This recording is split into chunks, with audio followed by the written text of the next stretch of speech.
Hello guys, how are you? I will tell you that how to fix when your laptop don't find bootable device or boot device failed. So first of all restart and then continuously press F2,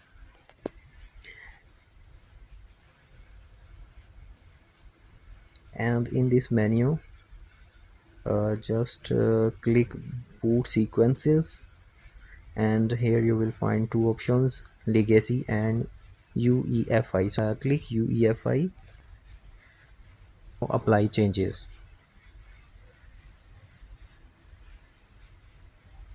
So press escape, your laptop will restart.